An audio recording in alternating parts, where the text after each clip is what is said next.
definitely after doing that for a couple of years, I thought there's got to be a better way. Not that what I'm doing is bad. I just don't think it's going to get me where I want to go at the pace that I want to go. And so let me see what else is out there. And that's where I really came to discover multifamily investing. I could use a lot of the skills and some of the systems and processes I'd already created on my personal portfolio and scale those up into much bigger properties, partnering with people, finding teams of people that are experienced and capable of running these properties. Together, we could create a big impact for ourselves financially, for the investors that we work with, as well as the communities. Welcome to the Threefold Real Estate Investing Podcast. This is the podcast where you'll not only learn how you can achieve massive success in multifamily real estate investing, but also how you can simultaneously pursue great relationships with your family and a better walk with God. You can achieve financial freedom through real estate investing without sacrificing the relationships that mean the most to you. Now, here's your host, Lee Yoder.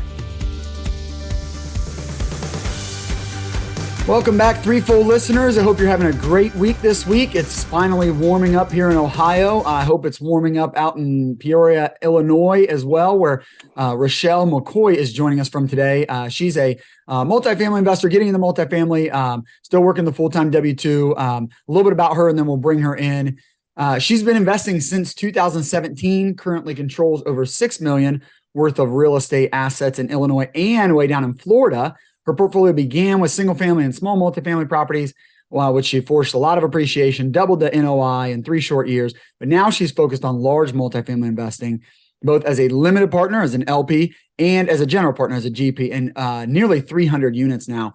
She continues to lead a successful 20-plus year business career, focused on building and executive strategic marketing plans, things like that. In her spare time, if there is such thing, she's a mother of 3 very energetic boys. She's a wife and dedicated advocate for St. Jude's Children's Research Hospital and the St. Jude Runs organization, helping fundraise over $135,000 since 2011. That might be the coolest accomplishment, so I want to hit on that later. But Roschelle, first of all, welcome. Thanks so much for joining us today.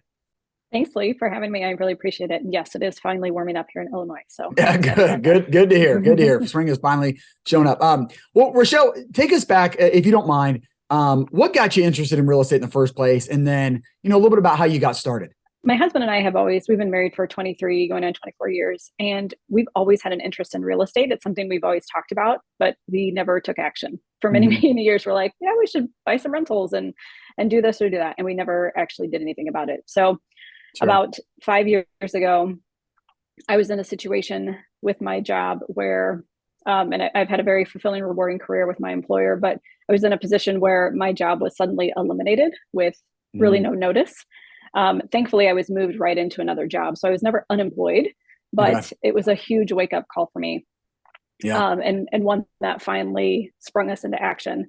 My thought process at the time was, okay, well, if the next time my job is cut, if I truly am unemployed, if I'm the breadwinner of the family and I suddenly have no income coming in, what am I going to do? And what's my backup plan? And so that's when I started really looking into real estate. Like I said, we talked about it for a long time, but I've never really done the research to figure out what do we want to do with real estate? Because obviously it's a very big realm, as you know. Sure. And there's so much you can do. So we'd never really done the due diligence or the research to look into it. So we started doing that. I spent probably a good year just researching, learning, trying to figure out where I wanted to start, what was the best path for us. And finally, we started to dig in doing some small multifamilies. So we bought a 4-plex that led to the acquisition of 2 more 4-plexes conveniently on the same street. It's always wonderful when they're close together. It makes them easier to manage. And since then have purchased a couple other condo single family homes. And now we've converted some of our long-term rentals in those existing properties into some short-term and mid-term rentals. And then we just did our first rent to own. So we've got quite a variety of strategies going on with real estate that have all of them have served us very well. Is that all local stuff? Yes. Okay. Yep. Yes, they are all local to where we're at in Central Illinois. And real quick, I want to continue your story too, but did you guys have other people in real estate? You and your husband were always interested. Why? What initially sparked it? You just had heard about it somewhere, or did you guys know people that were doing it? I think just hearing about it from friends and family. My parents actually used to own some duplexes when I was very little, very young. And they actually kind of soured me on it. Okay. Yeah. They managed real estate back in the day when everything was DIY, right? There was Yeah. no electronic systems to screen tenants, no way Yep. to get payments other than go knocking on the Yeah. Good renter's point. door That's a and, good point. hearing excuses as to why rent's late this month. And so my Yep. parents were they thought I was nuts, right? When I Yeah. told them I was getting into real estate, they're like, why do you want that hassle? For them, Yeah. Makes sense. it was just too much work that they didn't want to manage. So that was one of the reasons we didn't initially jump into it. But yeah, I mean, the more you learn and the more you open your mind to new possibilities and see what other people are doing, how people have been successful in real estate, it really makes you understand For that it's sure. possible for Yeah. you too. The networking is so important. But then your network changed or you just expanded. So it's not just your parents that you have to look at to say, well, that's the way you do real estate. And it kind of sucked in some ways. And now your network's bigger and you see people that, well, they're doing it completely different than my parents are. And it seems like it's a really good thing. So just the power of networking there and how important that is. So you built this small portfolio kind of in your own area, some small multis, some condos, some stuff like that, doing some short-term rentals, doing some rent to own, stuff like that. You guys are managing that yourself? We are, yes, okay. Which I know is sometimes a no-no in the world of real estate. It is always best to manage out, but we actually have a live-in property manager. I mentioned that we have nice. 3 4plexes on one street, and we have a live-in property manager. So maybe just kind of tell us about your next phase of your investing journey.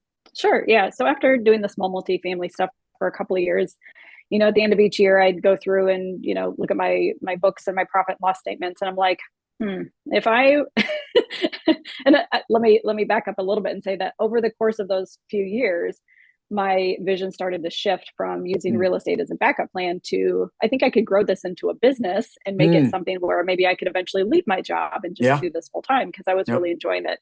And so my vision changed over the course of those years. And, each year I'd look at my books at the end and my profit and loss, and I'd be like, well, so many people are making money in real estate and I'm barely getting by. Right. Especially in the single family space and a little bit in the small multi, one vacancy is massive to cut your cash flow. And definitely after doing that for a couple of years, I thought there's got to be a better way. Not that what I'm doing is bad. I just don't think it's going to get me where I want to go at the pace that I want to go. And so let me see what else is out there. And that's where I really came to discover multifamily investing. I could use a lot of the skills and some of the systems and processes I'd already created on my personal portfolio and scale those up into much bigger properties, partnering with people, finding teams of people that are experienced and capable of running these properties together. We could create a big impact for ourselves financially, for the investors that we work with, as well as the communities that we're serving, right? Because we're improving housing conditions, we're updating and upgrading units and curb appeal and just making these nice communities where people actually want to live instead of where people have to live, right? So it's just a good thing all around. I started with some small multifamilies, similar to you, doing pretty well, but I felt like I got to a point and I said, either I want to just own a small portfolio in my hometown and manage them myself and just build a small portfolio. And, there's a much lower ceiling there, but you don't have to own that much if you kind of own it yourself, maybe one other money partner, but you own a lot of it yourself and you manage it yourself. You can have a really nice life with, definitely under 100 units. Maybe if you get to 100 units by yourself, I think you're doing really, really well, but there's a ceiling there and it's not really, you're not running a big business. You just have a portfolio, or you go in another direction and say, I want to go bigger. I want to build a business. I want to do I want to have a part in that business, but I'm going to have partners. It's going to be a team. And I really want to build a business. And that, I think that's bigger multifamily and you can build a business. And it sounds like for you, Roschelle, you definitely said, I want to build a business. I want to have a part, you're a businesswoman. You've had a very successful career. And then you started saying, well, maybe I could go and have a second successful career, kind of doing it more myself, but you wanted it to be a business. Yeah, absolutely. Definitely wanted to grow and scale and be more than just the solopreneur, like you said. And fortunately for me, I had a lot of that experience through my day job, managing a lot of complicated projects, a lot of big events. I've been in marketing for 20 years. Yeah. And I would say just entrepreneurship in general. I think that's what it comes down to, is managing a lot of pieces, kind of seeing the big picture, seeing all the things that need done, and then managing that. You can't do them all yourself, but kind of managing that. That's what asset management is. especially the bigger multifamily, because there are going to be more people. You're going to have people on site. You're going to have a property management company, whether it's your own or a third party one, and you're just managing a lot. And so, yeah, with your experience and success doing that in your business career, then you're able to transfer that. So let's talk about one deal that you guys did. You guys got a 40 unit way down in Tampa, on the other side of the country from where you're at there in Illinois.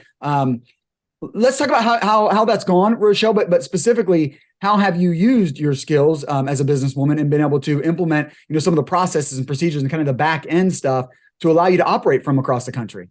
Yeah, so it's been a fun ride, and with any new expansion of your business comes a lot of things that you learn along the way. But again, as long as you're taking those as lessons and turning them into skills that you can then apply to other aspects of your business or to future projects, Right. then it's all for the greater good, right? So. And we've definitely done that on this Tampa project. Overall, it's going really, really well, but it's had its challenges, just like any other project. Yep. When we first took over in very early 2022, we had a lot of residents immediately decide that they would just see if we were really serious about making them pay rent. So yep, might as well test the waters. Might as well try it out. Right. Let's just see if they're really serious about this. Yeah.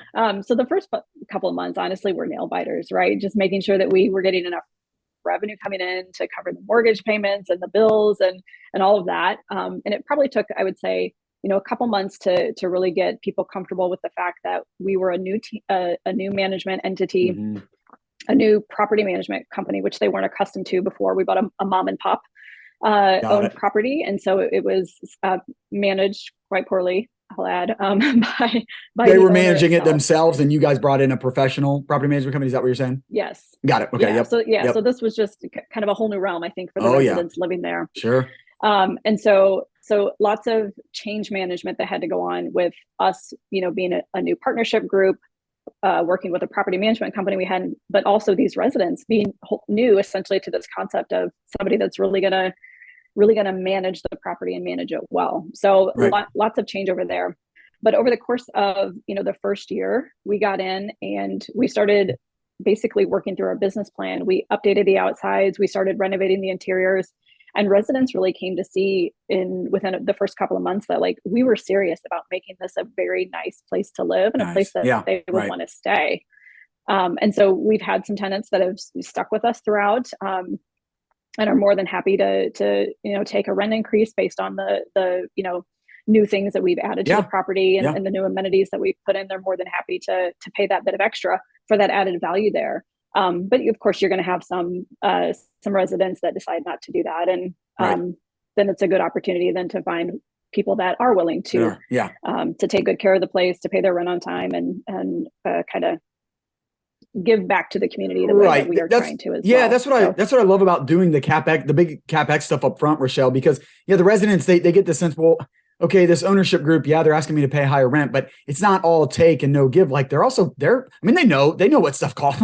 They're putting a lot of money into this property. So how are you, back to kind of some of your business experience, Roschelle, how are you managing that? That's a lot to take on, the CapEx projects, but also unit renovations, people moving out. So we got to move people in. How are you managing that? What are some of the systems you're putting in place to manage that third party property management company very well? What are some things you're doing there? To get really into a specific example, one of the tools that our team's been using is this software called Airtable.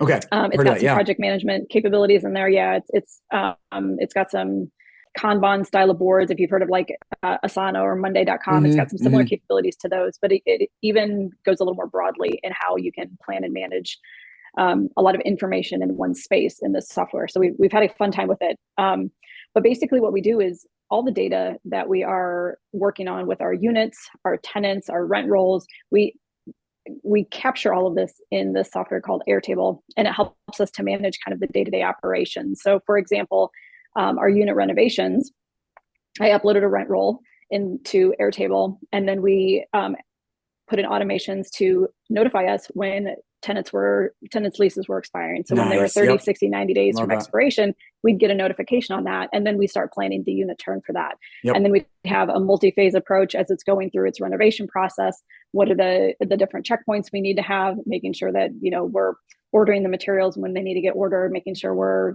getting the appliances right towards the end when we're getting ready to wrap it up and getting the unit cleaned, making sure Yeah, we're I getting all love the that. bills paid. And so we can track all of that in the system to make sure that we're not kind of dropping any of the balls, right? Because Yeah. as you know, it's a constant juggling act of, you got multiple units that are being renovated at a time, trying to keep it all straight.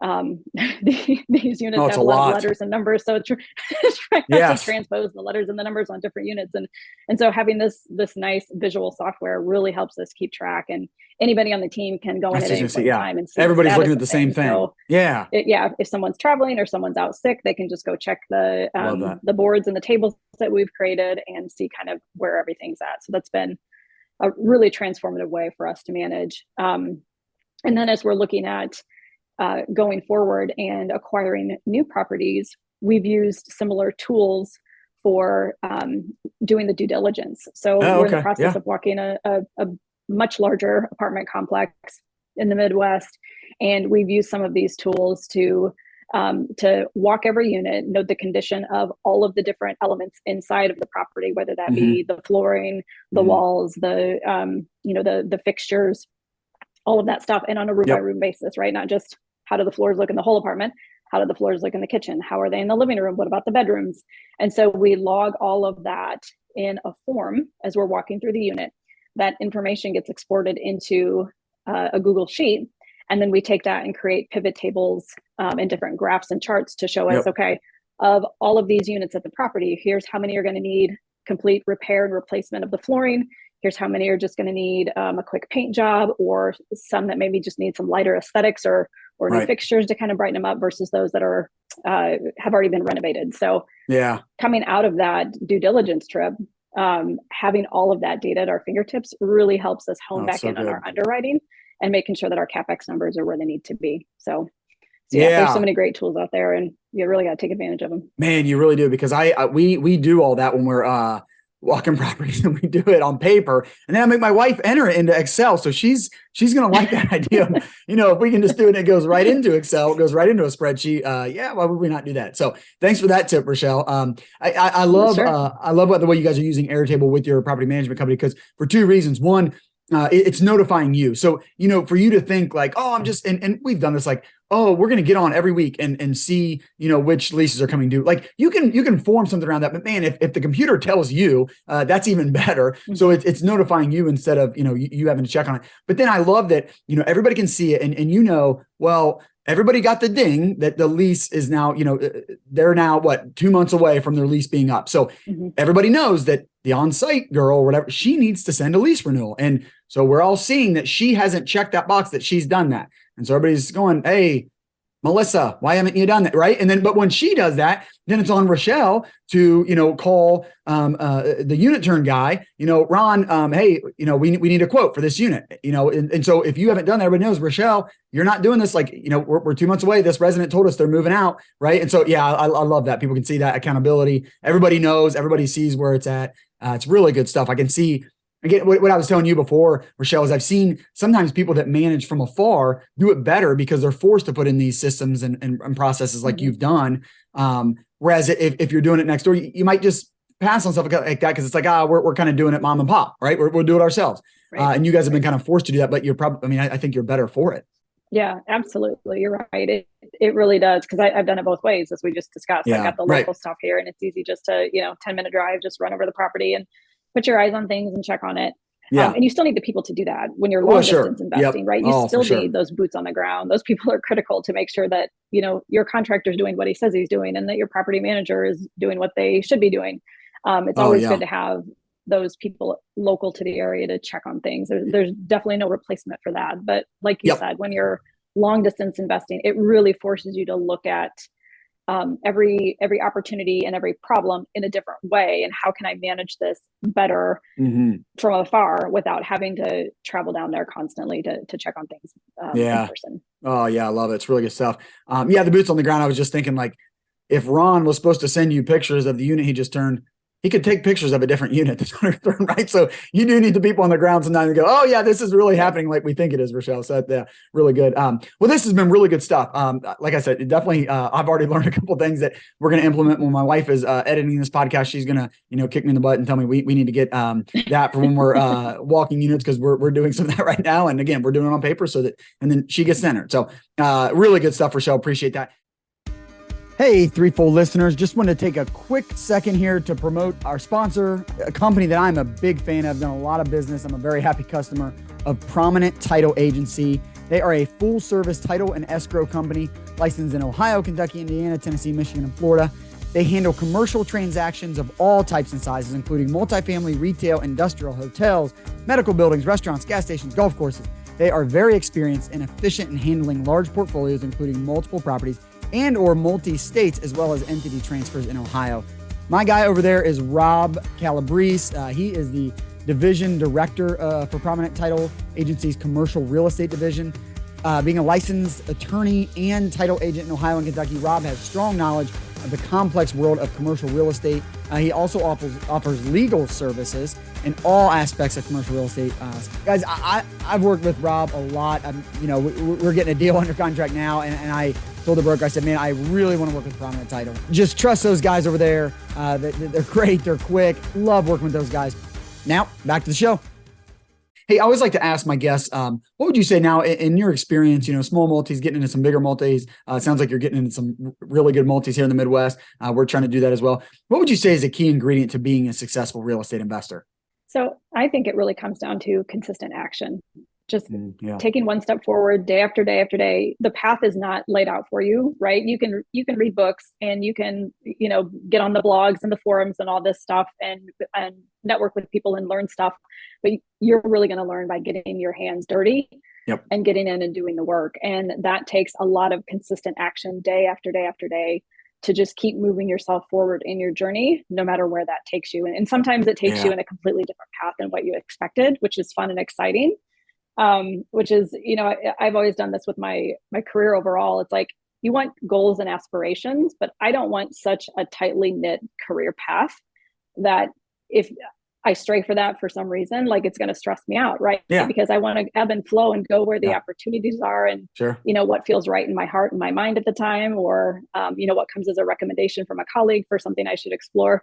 All of those are wonderful opportunities that I'd love to take advantage of. And so I intentionally like to not be super rigid when it comes to those things. And multifamily is the same way, right? Oh, sure. Yeah. I never would have guessed a couple of years ago that I'd be doing what I'm doing now, but it was because I opened my heart and my mind to those opportunities and they presented themselves and I kept taking action to make it happen day after day. Yeah, consistent action. But the great thing, Roschelle, is it doesn't have to be like huge steps. If you're consistent and you're taking steps each day, sometimes it's all these little things that just really add up and have a compounding effect. If you do it, but man, the consistency, it's hard to do that. Sometimes people do want to do I want to do something big and great today. Like I'm going to go to this big conference and that feels like a huge step. But then if you don't take any steps the next month, what have you really gained? Like, you gained some relationships and did learn, but you didn't take the consistent action to turn that into something. So man, couldn't agree more. Well, Roschelle, know you're a mom of three, a wife. What are you doing or what would you say is a key ingredient for you guys, for you to have success, as a wife, as a mom outside of real estate, but while, you're busy, you're trying to, build this real estate business while you're still in your normal business. So maybe what's a key ingredient or something that you're doing to make sure you're having success where it really matters for your life? Balance. Yeah. It's such a simple concept, but sometimes it's so hard to actually put into practice. Oh yeah. Oh my goodness. Really making sure that I make sure. People ask me all the time, like, how do you do everything that you do? And it's like, I have very definitive time blocks of my day that I work on certain things, right? I get up in the morning and I have time set aside for working out and for working on my real estate business. I also have time set aside for working with the St. Jude charities that I work with, at least a couple times a month, depending on, what season of the year and when we've got big events coming up. Obviously, all of those things have to ebb and flow a little bit. Sure. But setting that time aside and being very intentional about sticking to those time blocks is really, really important. And then knowing when to shut it off, which is probably the hardest thing, right? I think putting time on your calendars and saying, I'm going to do this is fine, but stopping when the time is over so you can go focus on your family or, spend that time with your kids that they so desperately need from their parents. You have to be able to do that too. so that you really can balance it out. And, Rome wasn't built in a day. You're not going to build your real estate or whatever business empire you're working good on point. in a Yeah, day either, sure. right? But you just got to keep moving day after day and know those results are going to come. Yeah. And like I said, sometimes just turn it off and we'll continue building Rome again tomorrow. It'll be there when we wake up tomorrow, right? So let's turn it off. And I know you said in the write-up, like your kids won't always be there tomorrow. I mean, hopefully they're always, somewhere, but they're not going to be in your home anymore. And so that goes so fast as you've seen. I would love to just hear a little bit more, Roschelle, and maybe part of it is telling us where we can go to find out more. But can you tell us a little bit more about what you do with St. Jude's? I love that organization. So I'd love to hear about what you're doing and how maybe we might, get involved. Yeah, absolutely. So St. Jude Runs is very, very near and dear to my heart. My family and I have been working with the St. Jude Runs organization for probably 35 years or so, roughly. Started with my sister, who was one of the first people in the family to get involved. She started running the Memphis to Peoria Run. So if our listeners aren't familiar, I'll just explain quickly about the St. Jude Runs organization. So 40 years ago, one crazy person had this idea that they wanted to run from the main St. Jude Hospital in Memphis, Tennessee, to the affiliate hospital in Peoria, Illinois, which is super close to where I live. And how far is that? They did it relay style. It's over 250 miles. Yeah. But you do relay, so you're not running the whole time.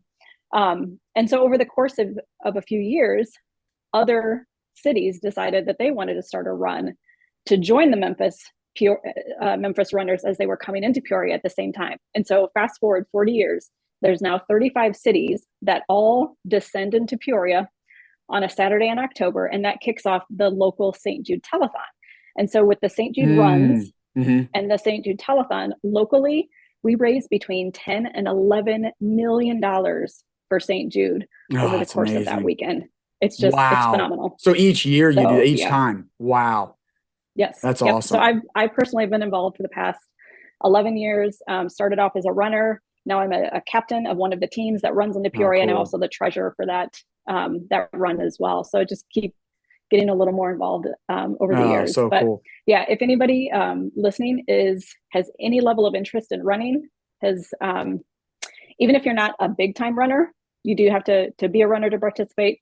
But even if you just want to learn about the run overall, reach out to me and I'd be more than happy to share kind of what it does. Or if you're not a runner, I totally get it. There's a lot of people that are not, but want to donate money to the organization. I'd be happy to give them links for that as well. Okay, great. That leads me to, we'll send people to investtitanium.com. We'll put that in the show notes. I know you're active on LinkedIn, Facebook, Instagram. We'll put all those handles in the show notes. But yeah, so people can just reach out to you, obviously to invest with you, to learn more about investing, what you're doing. But then if they want to learn about St. Jude's Runs, they can, reach out to you as well. Roschelle, before I let you go, I always like to ask my guests, how might my listeners and I be praying for you in the coming weeks? So I'm getting into a really busy season of life. I find that all seasons are busy at some point in time, but we've got a big acquisition coming up. And then, so that'll be happening over the next couple of months. And then it comes into my busy season for St. Jude as well. So we've got some fundraisers that we do. And then the big run that is it's not till August, but leading up to it, the 3-4 months leading up to it, really get involved with a lot of activity and a lot of information and planning and coordination and that type of thing. So prayers are always needed for sanity. Right? Just I'm sure you can get it done and fulfill all those commitments. Yeah. There's a lot of people, kind of relying on you to get those things done. So I would say that, and that I can continue to be intentional with my family and spending the time with them that they deserve to have for me as well during this busy season. Yeah, so good. Yeah. Great prayer, Roschelle. Be happy to pray for that alongside you. We all need those prayers. So yeah, be happy to pray for that. Great. Well, Roschelle, thanks again for coming. This has been great. I learned a lot. I'm sure my listeners did as well. The importance of having process and procedures for everybody, but and you're kind of forced into it when you do it long distance, but we all need to do that. So thanks for sharing. I mean, even got very detailed with some of the, software that you use that helps. It's really good stuff. And love hearing about St. Jude's and what you're doing and, how you're balancing it all with the family and all that. So thanks so much for coming on. It's been a real joy to have you. Thanks, Billy. I appreciate it. It's been fun. Thank you for joining us for another great episode. I hope you'll take action on what you've learned today. If you enjoyed today's show, please consider leaving Lee a 5-star rating and review. And check him out on threefoldrei.com. Until next time, 1 Timothy 6:17.